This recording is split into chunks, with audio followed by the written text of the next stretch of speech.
उत्तर प्रदेश के विभिन्न बोलियों को, भोजपुरी, अवधी, ब्रज और बुंदेलखंडी को इस सदन में सम्मान मिल रहा है और हमारी सरकार तो इन सब के लिए एक एकेडमी का भी गठन, अलग अलग एकेडमी के गठन की कार्रवाई को भी आगे बढ़ा रही है।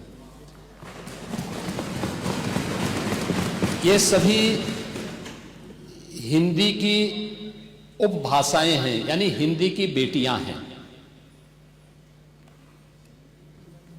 भाषा की समृद्धि के आधार हैं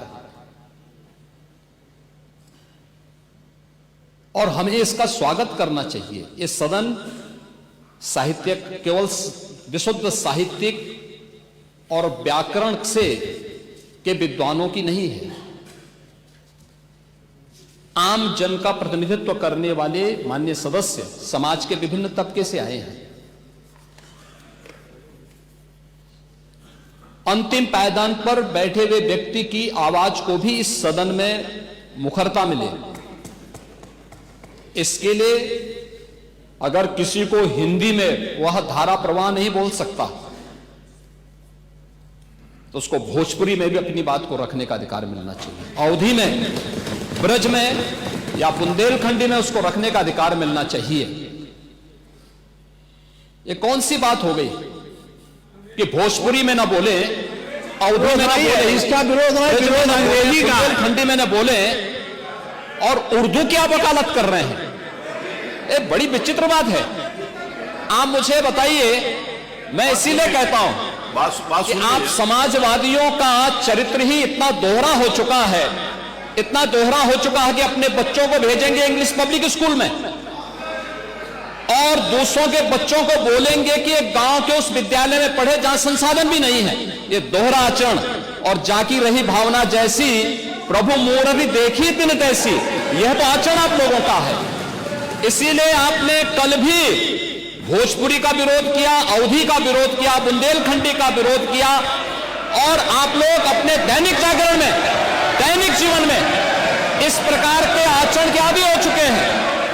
और इसलिए अध्यक्ष जी, इसका अभिनंदन हम लोग करते हैं और इन बोलियों को सम्मान मिलना चाहिए। इनके संरक्षण के लिए ही हमारी सरकार भोजपुरी एकेडमी का गठन कर रही है, अवधी एकेडमी का गठन कर रही है संत तुलसीदास जी के नाम पर। इसी के आधार पर ब्रज भाषा इतनी समृद्ध भाषा है।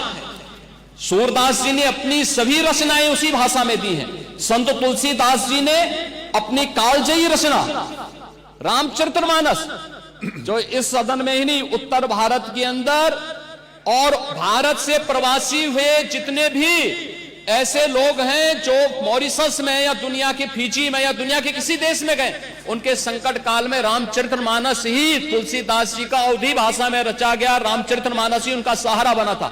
और आज जब उसको सम्मान मिल रहा है तो आप उसका विरोध कर रहे हैं। बड़ी विचित्र सी स्थिति है।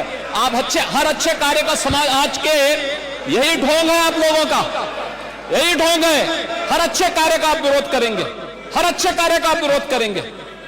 हर अच्छा कार्य जो प्रदेश के हित में है, देश के हित में है, आप उसका विरोध करेंगे।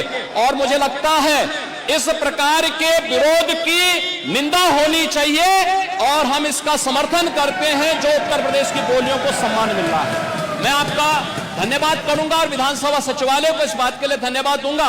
कल हम लोगों ने यहां पे इसका शुभारंभ किया, समाजवादी पार्टी ने उसका विरोध किया है और मुझे लगता है कि प्रोसीडिंग का हिस्सा होना चाहिए। इनको समाज के सामने एक्सपोज करना चाहिए। अपने बच्चों को ये लोग पढ़ाएंगे इंग्लिश स्कूलों में और दूसरे के बच्चे के लिए अगर वो सुविधा सरकार देना चाहती है तो कहते नहीं उर्दू पढ़ाओ इसको, यानी उसको मौलवी बनाना चाहते हैं, कठपुल्ला पर की ओर इसको ले जाना चाहते हैं। ये नहीं चल सकता है।